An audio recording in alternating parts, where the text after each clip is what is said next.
আমি মানুষ হিসেবে তাকে দেখছি যে সে কেমন, সে ভোটটা কেমনটা দরকার নেই, কারণ সে মানে মিষ্টি বড় আপু ভাই, আমরা যেহেতু ফার্স্ট ইয়ার, সেই হিসেবে আমার মনে হয় যে ওরা অনেক ভালো কাজ করবে। তাদের কাছে প্রত্যাশা, অনেক প্রত্যাশা, এগুলো তো থাকে তাই বলি। ওনারা একটা দাবি করতেছে যে স্কিনের উপরে দিলে কাজটা বুঝে, যদি নখে দেওয়া হতো, একটা স্যার ভিতরে বলতেছিলাম নখে দিলে দাগটা উঠবে। যাই হোক, এটা এক একটা না, ওখানে অন্য কোনো ডিভাইস নিয়ে যাওয়ার তো কোনো ওয়ে নেই। আর হচ্ছে আমাদের নামের উপরে বারবার টিক দেওয়া হচ্ছে, একবার স্যার নিয়ে টিক দিচ্ছে, বেরোনোর পরে আমাদের নামটারে আবার টিক দেওয়া হচ্ছে একটা আপু মিলে, সব কিছু মিলে এই প্রসেসিংটা অনেক কয়বার হচ্ছে। যেটা ঢুকতে গেলে আপনার একবার আপনার নামটাকে টিক দেওয়া হচ্ছে যে আপনি আসলে ভোট দিয়েছেন কিনা, কতবার আপনি এগুলোরই করবেন।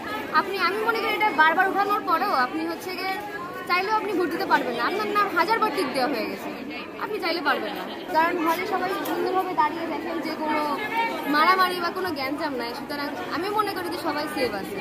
না, আমি নিজেই ফার্স্ট টাইম, এমনিও আইডি কার্ড হলো ফার্স্ট টাইম, ওখানে ভোট দিতে পারিনি কারণ রাজার ভোট এখনো হয়নি, সুতরাং এই ভার্সিটির ক্যাম্পাসে ভোট হলে ভালোই লাগতেছে। আসলে প্রথমে বুঝতে পারতেছিলাম না, তাই সকালে উঠে একটা পেজ দেখলাম যে কীভাবে কি ভোট দিতে হবে সব কিছু জানাই দেওয়া হয়েছে নিউজে, তো ওভাবে গেলাম। আর ব্যালট পেপারের উপরে অনেক যেভাবে ছিল সেভাবে দিয়ে আসছি, বলে দেওয়া আছে সব কিছু যে নিয়ম কীভাবে কী করতে হবে।